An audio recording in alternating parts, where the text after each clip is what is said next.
Alright,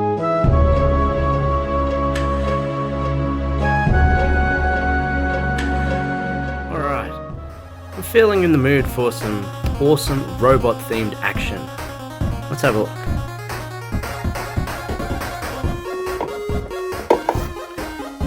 Terminator. By far some of the greatest action movies ever made. But, not today.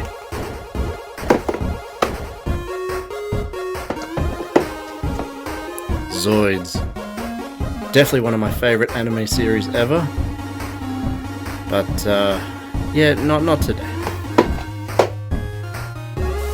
Oh. RoboCop. Now we're talking. A fantastic series of movies that really encapsulates that 80s action feel. But, once again, not this time.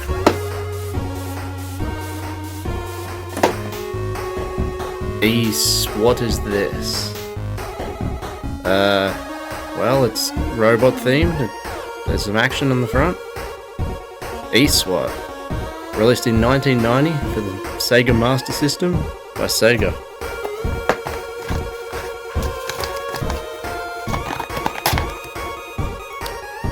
Let's pop it in.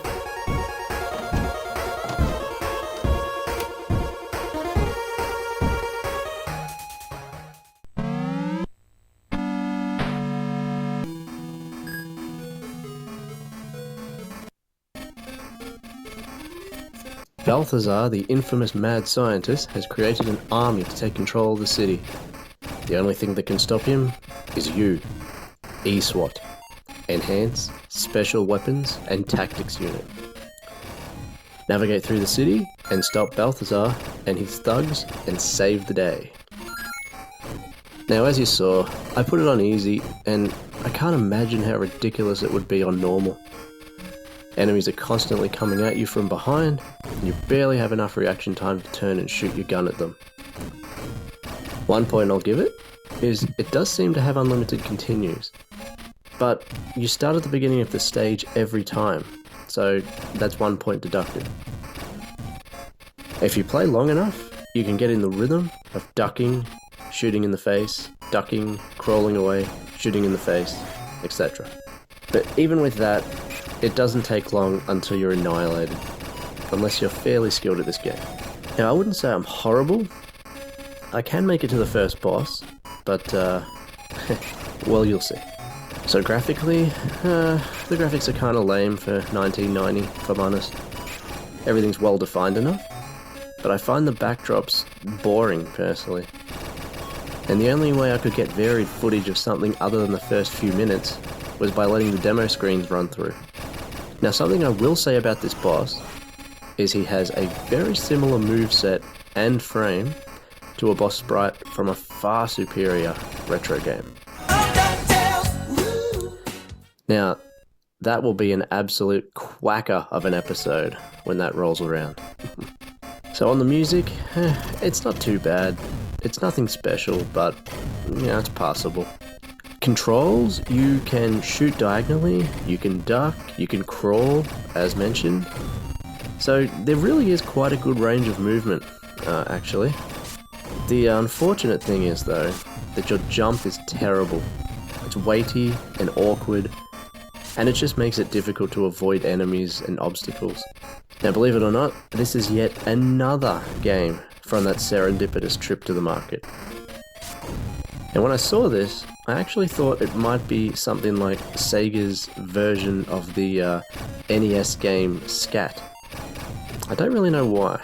Something to do with the cover, maybe. Now, on pricing, you're looking at about $20 for a loose cart, and I've only really found 40, maybe a little more, for box. This is yet another one that is not that sought after. Terminator, Zoids, and RoboCop. This is not. So that was E-SWAT. There.